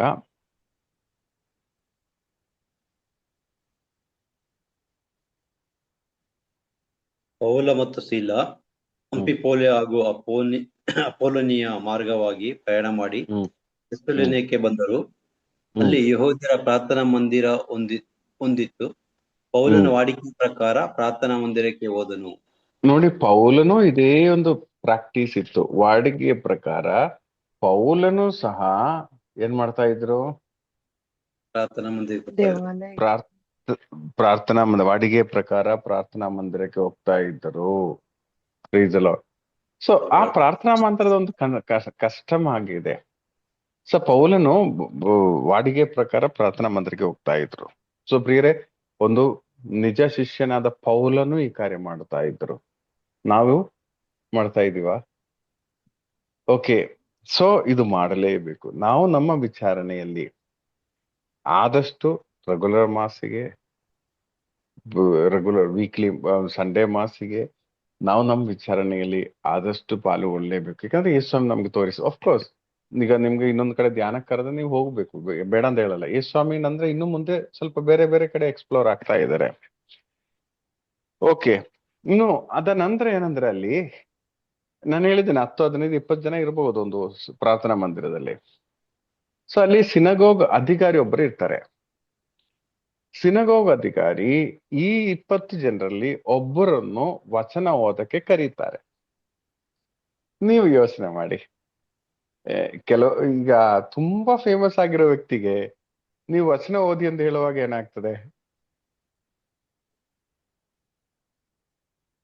ನಿಮ್ಮ ವಿಚಾರಣೆಯಲ್ಲಿ ನೀವು ಯೋಚನೆ ಆಫ್ಟರ್ ಆಲ್ ಒಂದು ರೀಡಿಂಗು ಅದನ್ನ ನಾರ್ಮಲ್ ಪೀಪಲ್ ಮಾಡ್ತಾರೆ. ಅದನ್ನ ಓದ್ತಿ ಹೋಗಿ ಅಷ್ಟು ಇದ್ರಲ್ಲಿ ಸಾಧ್ಯನಾ? ಇದಕ್ಕೆ ನಾನೇ ಹೋಗ್ಬೇಕಾ? ಅದೇ ಅಲ್ವಾ? ಬೋಧನೆ ಮಾಡೋರು ಅವ್ರು ಆಕ್ಚುಲಿ ಎಲ್ಲ ರೀಡಿಂಗ್ ಆದ್ಮೇಲೆ ಬಂದು 2 hours 1 hours ಬೋಧನೆ ಮಾಡೋರು. ಒಂದು ಫಸ್ಟ್ ರೀಡಿಂಗ್ ಹೋಗು ಅಂದ್ರೆ ಹೆಂಗಾಯ್ತದೆ ಅದು? ಇವ್ರು ಫಸ್ಟ್ ರೀಡಿಂಗ್ ನೋಡಿ, ಅವ್ರದ ಹ್ಯುಮಿಲಿಟಿ ನೀವು ನೋಡಿ, ಯೇಸ್ವಾಮಿಯ ಹ್ಯುಮಿಲಿಟಿ. ನಾನು ಹೇಳೋದು ಇದು ಸಾಧಾರಣ ವ್ಯಕ್ತಿ ಅಲ್ಲ, ಇದು ಈ ವ್ಯಕ್ತಿಯ ಬಗ್ಗೆನೇ ವಚನ ಇರೋದು. ಅರ್ಥ ಆಯ್ತಲ್ಲ? ಬ್ರದರ್, ನೀವು ಫಸ್ಟ್ ರೀಡಿಂಗ್ ಓದ್ತೀರಾ? ಎಸ್, ನಾನು ಓದ್ತೀನಿ. Second reading? Okay, second reading ಓದ್ತೀನಿ. ನಮಗೆ ಚಾಯ್ಸ್ ಏನೋ ಪ್ರಾಬ್ಲಮ್ ಇಲ್ಲ, ನೀವು ಯಾವ ರೀಡಿಂಗ್ ಕೊಡಿ ಅವ್ರು ಮಾಡ್ತಾರೆ. ನೋಡಿ, ನನ್ಗೆ ಇದ್ರ ಬಗ್ಗೆ ನಾನು ಚಿಂತಿಸುವಾಗ ಇದೆಲ್ಲ ನಾವು ಸುಮಾರು ಸತಿ ಧ್ಯಾನಿಸಿ ಹೋಗಿರೋ ವಿಷಯಗಳೇ. ಆದ್ರೆ ಈಗ ನೋಡುವಾಗ ಯೇಸ್ವಾಮಿ ಎಷ್ಟು ಹಂಬಲ್ ಆಗಿ, ಎಷ್ಟು ಸಿಂಪಲ್ ಆಗಿ ಅವರು ಆ ಒಂದು ರೀತಿಯಲ್ಲಿ ಜೀವಿಸ್ತಾ ಇದ್ರು. ನೀವು ನೋಡಿ, ನಾವು ಇದನ್ನ ಒಂದು ಅಂಶ ಇಲ್ಲದೆ ಇದ್ರು ಎಷ್ಟು ನಾವು ತೋರಿಸ್ತೀವಿ. ನಾನೇ ಬಿಷಪ್ ಮಾಸ್ ಅಲ್ಲಿ ಯಾವ್ದಾರು ಚಿಕ್ಕ ಪ್ರೀಸ್ಟ್ ಓದ್ತಾರೆ ರೀಡಿಂಗ್, ಗಾಸ್ಪಲ್ ರೀಡಿಂಗ್. ಬಿಷಪ್ ಓದಲ್ಲಪ್ಪ, ಅವ್ರೇನಿದ್ರು 1 hour ಟಾಕ್ ಕೊಡೋದಷ್ಟೇ. ಅದು ಮೋಸ್ಟ್ಲಿ ಅದು ಎಲ್ರಿಗೂ ಶೇರ್ ಮಾಡುವ ವರ್ಕ್ ಶೇರ್ ಮಾಡೋದ್ರಲ್ಲಿ ಇರ್ಬೋದೇನೋ. ಒಟ್ನಲ್ಲಿ ಅದು ವಚನ ಓದು ಚೀಪು ಅಂತಲ್ಲ ನಾನು ಹೇಳೋದು. ಆದ್ರೆ ಎಸ್ ಸ್ವಾಮಿ ಅದು ಸಹ ಎಲ್ಲ ಆ ವಾಡಿಗೆ ಪ್ರಕಾರ ಅವರೆಲ್ಲ ಮಾಡ್ತಾ ಇದ್ರು. ಇನ್ನು ಮುಂದುವರಿಸಿ ಓದಿ ಲೂಕ. ಅಲ್ಲಿ ಪವಿತ್ರ ಗ್ರಂಥ ಓದುವುದಕ್ಕೆ ಅವರು ಎದ್ದು ನಿಂತಾಗ ಅವರೆದ್ದು ನಿಂದರು. ನೋಡಿ, ಆ ಪವಿತ್ರ ಗ್ರಂಥ ಓದುವಾಗ ಆ ವಚನಕ್ಕೆ ಎಷ್ಟು ರೆಸ್ಪೆಕ್ಟ್ ಕೊಡ್ತಾ ಇದ್ದಾರೆ. ಆಕ್ಚುಲಿ ನಮ್ಮ ಬಲಿಪೂಜೆ ಟೈಮಲ್ಲೂ ಹಾಗಿದೆ. ಆ ಗಾಸ್ಪಲ್ ರೀಡಿಂಗ್ ಟೈಮಲ್ಲಿ ಎಲ್ರೂ ಎದ್ದು ನಿಲ್ಲುತ್ತಾರೆ. ನಾವು ವಚನಕ್ಕೆ ಅಷ್ಟು ಪ್ರಾಮುಖ್ಯತೆ ಕೊಡಬೇಕು. ಈಗ ನನ್ಗೇನಂದ್ರೆ, ಯೇಸು ಸ್ವಾಮಿಯೇ ವಚನ. ಯೇಸು ಸ್ವಾಮಿ ಮತ್ತೆ ಯಾರಿಗೆ ರೆಸ್ಪೆಕ್ಟ್ ಕೊಡ್ತಾ ಇದ್ದಾರೆ ಯೋಚನೆ ಮಾಡಿ ನೋಡಿ ಅಲ್ವಾ? ಸೊ ನನ್ಗೆ ನಾನೇ ಯಾಕೆ ಎದ್ದು ನಿಲ್ಬೇಕು ಅಂತ ಭಾವನೆ ಇಲ್ಲ. ಅವ್ರು ಎದ್ದು ನಿಂತು ರೆಸ್ಪೆಕ್ಟ್ಫುಲ್ ಆಗಿ ಆ ಸ್ಕ್ರೋಲ್ ಸುರುಳಿ ಇತ್ತು. ಈ ತರ ಬುಕ್ ಅಲ್ಲ, ನಮ್ಗೆ ಬೈಬಲ್ ಇರುವ ಬುಕ್ನ ಹಾಗೆಲ್ಲ ಒಂದು ಸ್ಕ್ರೋಲ್ ಇತ್ತು. ಆ ಸ್ಕ್ರೋಲ್ ಓಪನ್ ಮಾಡಿದರು. ಓಕೆ, ಇದು ನಿಜ ಹೇಳೋದಾದ್ರೆ ಯಾವ ಒಂದು ಸೀನು ಇಲ್ಲದೆ ಅವರು ಬರ್ತಾ ಇದ್ದಾರೆ. ಆದ್ರೆ ಪ್ರಿಯರೇ, ನಾನು ಸುಮಾರು ಅಟ್ಲೀಸ್ಟ್ ಒಂದು 2-3 ವ್ಯಕ್ತಿಗಳನ್ನಾದ್ರೂ ನೋಡಿದ್ರೆ ತುಂಬಾ ಫೇಮಸ್ ಆಗಿದ್ದಾರೆ. ಕೈ ಇಟ್ರೆ ಅದ್ಭುತ ನಡೀತದೆ. ಬಲಿಪೂಜೆ ಸಮಯದಲ್ಲಿ ಅವರು ಕಾರಲ್ಲಿ ಮಲಗ್ತಾರೆ. ಅವರು ಬಲಿಪೂಜೆ ಅಟೆಂಡ್ ಮಾಡಲ್ಲ. ತುಂಬಾ ಫೇಮಸ್ ಆದವರು ಪ್ರೀಚರ್ಸ್. ಇನ್ನು ಕೆಲವರು ವಚನ ಆಗುವಾಗ ಅವ್ರು ಹೊರಗಡೆ ಹೋಗ್ತಾರೆ. ನಾವೇ ಆತರ ಎಲ್ಲ ಅನ್ಸುತ್ತೆ ಅಲ್ವಾ? ಅದು ಪ್ರತ್ಯೇಕವಾಗಿ ಇವರು ವಚನ ಕೊಡೋದಾದ್ರೆ ಅಯ್ಯೋ ಇವರೇನಾ, ನಾವು ಹೊರಗಡೆ ಹೋಗಿ ಬರೋಣ. ಕೆಲವರು ಕಾಫಿ ಕುಡಿದು ಬರುವವರು ಉಂಟು ಈ ಗ್ಯಾಪ್ ಅಲ್ಲಿ. ಆದ್ರೆ ಯೇಸು ಸ್ವಾಮಿ ಎದ್ದು ನಿಲ್ಲುತ್ತಾ ಇದ್ದಾರೆ. ಪ್ರಿಯರೇ, ಕೆಲವರಿಗೆ ಒಂದು ಧ್ಯಾನಕ್ಕೆ ಕರೆಯುವಾಗ ನನ್ಗೆ ಅನುಭವ ಇದೆ. ಧ್ಯಾನಕ್ಕೆ ಕರೆದು, ಒಂದು ಕನ್ವೆನ್ಷನ್ಗೆ ಕರೆದು ಕಥೀಡ್ರಲ್ ಅಲ್ಲಿ ರೂಮ್ ಅರೇಂಜ್ ಮಾಡಿದೀವಿ. ಕಥೀಡ್ರಲ್ ತುಂಬಾ ಚೆನ್ನಾಗಿದೆ ವ್ಯವಸ್ಥೆ ಟೀಚರ್ಸ್ ಬರೋವರಿಗೆ. 3 ದಿನ ಧ್ಯಾನ ಮುಗಿಸಿ ಅವ್ರು ವಾಪಸ್ ಹೋದ್ರು. ವಾಪಸ್ ಹೋಗಿ ನಂತರ ಅವರ ಮ್ಯಾನೇಜರ್ ನನಗೆ ಫೋನ್ ಮಾಡ್ತಾ ಇದ್ದಾರೆ, ನೀವು ಈ ಸಮ್ಮರ್ ಅಲ್ಲಿ ಕರ್ಕೊಂಡೋಗಿ ಕಥೀಡ್ರಲ್ಲಿ ಮಲಗಿಸಿದ್ದೀರಾ ಅವರನ್ನು, ಅಟ್ಲೀಸ್ಟ್ ಒಂದು AC ಹೋಟೆಲ್ ಯಾವ್ದು ಸಿಕ್ಕಿಲ್ವಾ ನಿಮ್ಗೆ? ನೆಕ್ಸ್ಟ್ ಟೈಮ್ ನೀವು ಕರೆಯೋದಾದ್ರೆ AC ಒಂದು ನಿಯರ್ ಬೈ ಆಗಿ ಒಂದು AC ಹೋಟೆಲ್ ರೆಡಿ ಮಾಡೋದಾದ್ರೆ ಮಾತ್ರ ಕರೆದ್ರೆ ಸಾಕು. ನೋಡಿ, ಸಾದಾ ಜನರಿಗೆ ಈ ತರ ರಿಕ್ವೈರ್ಮೆಂಟ್ಸ್ ಇರುವಾಗ ಯೇಸು ಸ್ವಾಮಿಗೆ ಯಾವ ರಿಕ್ವೈರ್ಮೆಂಟ್ಸ್ ಇಲ್ಲದೆ, ವಾಡಿಗೆಯ ಪ್ರಕಾರ ಯಾವ ಶೋ ಆಫ್ ಮಾಡದೆ ಪ್ರಿಯರೇ ಅವರು ದಿನೇ ದಿನೇ ಚರ್ಚಿಗೆ ಹೋಗ್ತಾ ಇದ್ರು. ಓಕೆ, ಇನ್ನು ಈಗ ಏನಂದ್ರೆ ಅವರು ಫಸ್ಟ್ ರೀಡಿಂಗ್ ಮಾಡ್ತಾರೆ. ಫಸ್ಟ್ ರೀಡಿಂಗ್ ಮಾಡಿ ಅವರು ಅವರ ಒಂದು ಅನಿಸಿಕೆಯಲ್ಲಿ ಶೇರ್ ಮಾಡಬೇಕು. ನಮ್ಗೆ ಇದು ಪೂಜೆ ತರ ಅಲ್ಲ, ಇದು ಒಂದು ಪ್ರೇಯರ್ ಮೀಟಿಂಗ್ ತರ ಬೇಕಾದ್ರೆ ಲೆಕ್ಕ ಮಾಡಬಹುದು.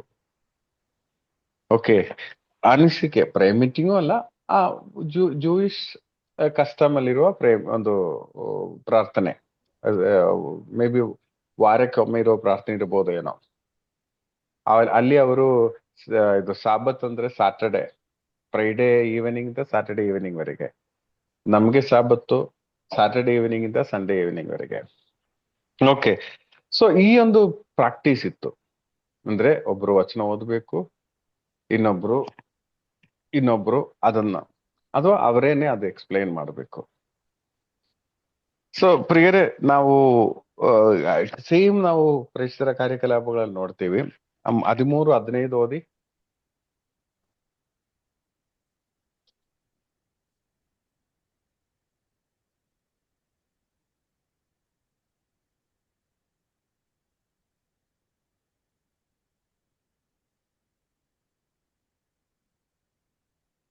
ಧರ್ಮಶಾಸ್ತ್ರ ಮತ್ತು ಪ್ರವಾದಿಗಳ ಗ್ರಂಥಗಳಿಂದ ವಚನವಾದ ನಂತರ ಫಸ್ಟ್ ರೀಡಿಂಗ್ ಸೆಕೆಂಡ್ ರೀಡಿಂಗ್ ಆಗಿ ನಂತರ ಗ್ರಂಥಗಳಿಂದ ವಾಚನಾದ ನಂತರ ಪ್ರಾರ್ಥನಾ ಮಂದಿರದ ಅಧಿಕಾರಿಗಳು ಅವರಿಗೆ, ಸಹೋದರರೇ, ಜನರಿಗೆ ಉಪಯುಕ್ತವಾದ ಹಿತೋಕ್ಷಿ ಏನಾದಿದ್ದರೆ ಉಪದೇಶ ಮಾಡಿರಿ ಎಂದು ಕೇಳಿಕೊಂಡರು. ಆಗ ಪೌಲನು ಎದ್ದು ನಿಂತು ಜನರಿಗೆ ನಿಶ್ಶಬ್ದವಾಗಿರುವಂತೆ ಕೈ ಸನ್ನೆ ಮಾಡಿ ಹೀಗೆಂದು ಉಪದೇಶ ಮಾಡಲಾರಂಭಿಸಿದನು.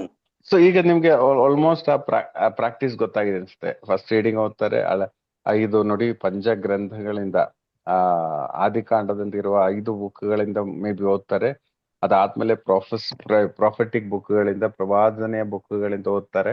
ಅದಾದ್ಮೇಲೆ ಅವ್ರು ಹೇಳ್ತಾರೆ, ನಿಮ್ಗೆ ಯಾರಿಗಾದ್ರೂ ಎಕ್ಸ್ಪ್ಲೈನ್ ಮಾಡಕ್ಕೆ ಇದೆಯಾ, ವಚನ ಇದೆಯಾ, ಅಥವಾ ಫಸ್ಟೇ ಅವ್ರು ಡಿಸೈಡ್ ಮಾಡ್ತಾರೆ ಇವ್ರು ಎಕ್ಸ್ಪ್ಲೈನ್ ಮಾಡ್ತಾರೆ ಅಂತೇಳಿ.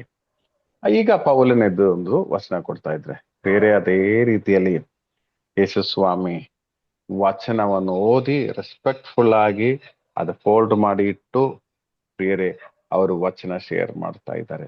ಒಂದು ಸಾಧಾರಣ ವ್ಯಕ್ತಿಯ ಹಾಗೆ ದೇವರಾಗಿದ್ದರು. ದೇವರ ಯಾವ ಒಂದು ಸಮಾನತೆಗಳನ್ನು ಲೆಕ್ಕಕ್ಕೆ ತಗೊಳ್ಳದೆ ನರಮಾನವನಾಗಿ ತುಂಬಾ ಲೈಕ್ ಯಾವ ರೀತಿಯಲ್ಲಿ ಫೇಮಸ್ ಆಗಿದಿರೋ, ಇದು ನ್ಯೂಯಾರ್ಕ್ ಸಿಟಿಯಲ್ಲೆಲ್ಲ ನಡೆಯುತ್ತಾ ಇರೋದು, ಇದು ದುಬೈಯಲ್ಲೆಲ್ಲ ನಡೀತಾ ಇರೋದು. ಎಲ್ಲಿ, ಯಾವ ಸ್ಥಳ ಇದು? ಒಂದು ಹಳ್ಳಿಯಲ್ಲಿ ನಡೀತಾ ಇದೆ. ಈ ನಜರೇತ್ನಲ್ಲಿ ಇದು ನಡೀತಾ ಇದೆ. ಸೊ ಪ್ರಿಯರೇ, ಈ ಸ್ಥಳ ಇಂಪಾರ್ಟೆಂಟ್ ಅಲ್ಲ. ಓಕೆ, ಯಾವ ಸ್ಥಳ ಎಂಬುದು ಅಯ್ಯೋ ಆ ವಿಚಾರಣೆಯಲ್ಲಿ ಇದ್ರೆ ಎಷ್ಟು ಸೂಪರ್ ಆಗಿತ್ತು, ಅದಲ್ಲಲ್ಲ, ನಮ್ ವಿಚಾರಣೆಯಲ್ಲೇ ಆ ಕಾರ್ಯ ಆಗ್ಬೇಕು. ಸೊ ಪ್ರಿಯರಿ, ನಮ್ ಕೈಯಲ್ಲಿದೆ. ನಮ್ ವಿಚಾರಣೆ ಆಕ್ಟಿವೇಟ್ ಮಾಡೋದು ನಮ್ ಕೈಯಲ್ಲಿದೆ. ನಮ್ ವಿಚಾರಣೆ ಫೇಮಸ್ ಆಗಿ ಮಾಡಲು ನಮ್ ಕೈಯಲ್ಲಿದೆ. ಒಂದ್ ಕಾಲದಲ್ಲಿ ಮಂಡ್ಯ ವಿಚಾರಣೆ ತುಂಬಾ ಫೇಮಸ್ ಆಗಿತ್ತು. ಓಕೆ, ಅಲ್ಲಿ ಸುಮಾರು ಆಕ್ಟಿವಿಟೀಸ್ ನಡೀತಾ ಇತ್ತು. ಪ್ರೇಯರು, ದಿನೇ ಪ್ರೇಯರು, ವಾರದಲ್ಲಿ ಧ್ಯಾನಗಳು, ಕನ್ವೆನ್ಷನ್ಗಳು ತುಂಬಾ ನಡೀತಾ ಇತ್ತು. ಪ್ರಿಯರೇ, ನಾವು ಒಬ್ಬೊಬ್ಬರು ನಿಜವಾಗಿಯೂ ಪ್ರಾಮಾಣಿಕವಾಗಿಯೂ ನಾವು ಪ್ರಾರ್ಥಿಸಿ ಶಕ್ತಿಯಿಂದ, ಆತ್ಮಶಕ್ತಿಯಿಂದ ತುಂಬಿ ನಡೆಯೋದಾದ್ರೆ ಯಾವ ಒಂದು ರೀತಿಯಲ್ಲೂ ಹೆಸರುವಾಸಿ ಅಲ್ಲದೇ ಇದ್ರು, ಇನ್ಸಿಗ್ನಿಫಿಕೆಂಟ್ ಆಗಿದ್ದರು, ನಮ್ಮ ಪ್ರಾರ್ಥನೆ, ನಮ್ಮ ಆ ಒಂದು ಪ್ರವೃತ್ತಿಗಳಿಂದ ಆ ವಿಚಾರಣೆ ಸಿಗ್ನಿಫಿಕೆಂಟ್ ಆಗಿ ಮಾಡಲು ನಮ್ಮಿಂದ ಸಾಧ್ಯ ಆಗ್ತದೆ. ದೇವರು ನಮ್ಮನ್ನು ಉಪಯೋಗಿಸ್ತಾರೆ ಆ ಕಾರ್ಯಕ್ಕೆ. ಸೊ ಪ್ರಿಯರೇ, ಇವತ್ತು ನಾವು ಯೇಸು ಸ್ವಾಮಿಯ ಮೊದಲನೇ ಅಂದ್ರೆ ಫಸ್ಟ್ ಪಾರ್ಟ್ ಪ್ರೀಚಿಂಗ್ ಹೇಗಿತ್ತು, ಅವರ ಆ ಒಂದು ವಿಚಾರಣೆಯಲ್ಲಿ ಅವ್ರು ಹೇಗೆ ಜೀವಿಸ್ತಾ ಇದ್ರು ಎಂಬುದನ್ನು ಕುರಿತು ನಮಗೆ ತೋರಿಸಿದ್ದಾರೆ. ನಾವು ಪ್ರಿಯರೇ ಆ ಒಂದು ಹಂಬಲ್ ಆಗಿ ನಾವು ಸಹ ಅಷ್ಟು ತಾಳ್ಮೆಯಿಂದ ನಾವು ಈ ಕಾರ್ಯಗಳು ಯೇಸುವಿನ ಹಾಗೆ ನಾವು ಮಾಡೋದಾದ್ರೆ ಖಂಡಿತವಾಗಿಯೂ ಒಂದು ಶಿಷ್ಯನಾಗುವ ಸಾಧ್ಯತೆ ನಮ್ಮಲ್ಲಿದೆ. Praise the lord. KJ sir ಇದ್ದಾರಾ? ಇಲ್ಲ, ಬಂದಿಲ್ಲ. ಓಕೆ. ಸೊ ಈಗ ನೀವು ಶೇರ್ ಮಾಡಬಹುದು ನಿಮ್ಗೆ ಅನಿಸಿರುವ ವಿಷಯಗಳು. ಈ ವಚನದಲ್ಲಿ ಏನು ಹೊಸದಾಗಿ ತುಂಬಾ ಆಳವಾಗಿ ಏನು ನಾವು ಧ್ಯಾನಿಸಿಲ್ಲ, ಸಿಂಪಲ್ ಆಗಿ ನಾವು ಚಿಂತಿಸಿದೀವಿ. ನಿಮ್ಗೆ ಏನಾದ್ರು ಅನಿಸೋದಾದ್ರೆ ನೀವು ಶೇರ್ ಮಾಡ್ಬೋದು. ರೆಕಾರ್ಡ್ ಆಫ್ ಮಾಡ್ಕೊಳ್ಳಿ. ಓಕೆ.